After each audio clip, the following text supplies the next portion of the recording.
सुनकर राजा आश्चर्यचकित रह गया। उसे समझ नहीं आ रहा था कि आखिर अंधा आदमी कैसे पता कर सकता है कि वह जानवर एक हिरणी है, और तो और वह गर्भवती है। भला एक अंधा आदमी यह कैसे देख सकता है, यह कैसे जान सकता है, आखिर इसे यह कैसे पता चला? ऐसे कई सारे प्रश्न अब राजा के मन में उमड़ने लगे।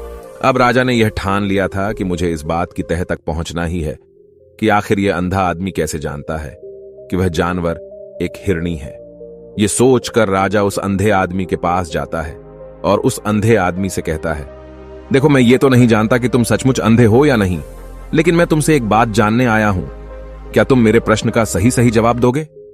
इस पर अंधा व्यक्ति कहता है, हे राजन, आप जो कुछ पूछना चाहते हैं मुझसे पूछ सकते हैं, मैं आपको बिल्कुल सच सच जवाब दूंगा। इस पर राजा कहता है, देखो, एक तो तुम कहते हो कि तुम अंधे हो और दूसरी तरफ तुमने यह बता दिया कि जिस जानवर का पीछा मैं कर रहा हूं वह एक हिरणी है, और तो और वह गर्भवती भी है। आखिर तुम्हें यह कैसे पता चला? तुम्हारे खेत में और भी तो जानवर आते होंगे, और भी तो जानवर यहां से गुजरते होंगे, फिर तुमने यह कैसे अंदाजा लगाया? तभी वह अंधा व्यक्ति राजा से कहता है, हे राजन, आप जिस हिरणी का पीछा कर रहे थे वही हिरणी जब मेरे खेत में आई, उसकी रफ्तार और उसके भागने की आहट से मुझे यह एहसास हो चुका था कि यह एक हिरणी है, और मेरे खेत की जो बांध है वह बहुत छोटी है, उसकी ऊंचाई ज्यादा नहीं है। यदि कोई हिरण होता तो उस बांध को बड़ी आसानी से लांघ जाता, लेकिन वह हिरणी इस बांध को तोड़कर भागी है, और यदि वह इस बांध को छलांग लगाकर पार करने का प्रयास करती तो इससे उसके बच्चे को खतरा होता, और इसी बात से मैंने यह पता लगा लिया कि वह गर्भवती है। इस कारण वह ज्यादा ऊंची छलांग न लगाकर मेरे खेत की बांध को तोड़ते हुए भाग गई। इस पर राजा के मन में एक और प्रश्न उठा।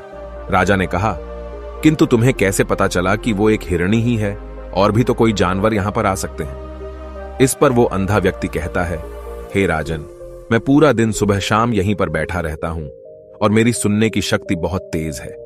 मैं ये बाफ जाता हूं कि कौन सा जानवर मेरे खेत में आया है, और उसी के आधार पर मैं जोर जोर से चिल्लाता हूं ताकि वो मेरे खेत से भाग जाए और मेरे खेत की फसलों को नष्ट न कर पाए। राजा उस अंधे आदमी का यह जवाब सुनकर पूरी तरह से संतुष्ट हो चुका था। वो मन ही मन ये सोच रहा था कि आदमी भले ही अंधा हो, लेकिन ये तो बड़ा ज्ञानी मालूम पड़ता है। इस आदमी से कुछ ना कुछ तो काम निकलवाना ही चाहिए। ये विचार लिए हुए राजा वहां से वापस अपने महल की ओर लौट जाता है। राजमहल पहुंचते ही राजा उस अंधे व्यक्ति से कहता है, आप तो बड़े ज्ञानी व्यक्ति हैं, आपको किसी भी बात का पता बड़ी आसानी से चल जाता है। आज मैंने आपको यहां पर इसलिए बुलाया है क्योंकि मैं आपसे ये जानना चाहता हूं कि मेरी पत्नी पतिव्रता है या नहीं। इस पर वो अंधा व्यक्ति कहता है, हे राजन, ये कैसा प्रश्न हुआ? इस पर राजा कहता है, मैंने आपसे बिल्कुल उचित प्रश्न किया है, मुझे इस प्रश्न का उत्तर दीजिए। इस पर वो अंधा व्यक्ति कहता है, हे राजन, ये सारी बातें जाने दीजिए।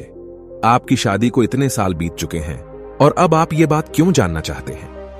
आपके मन में ऐसे प्रश्न क्यों उठ रहे हैं? इस पर राजा जिद करते हुए कहता है, देखिए, आपको मुझे इस प्रश्न का उत्तर तो देना ही होगा।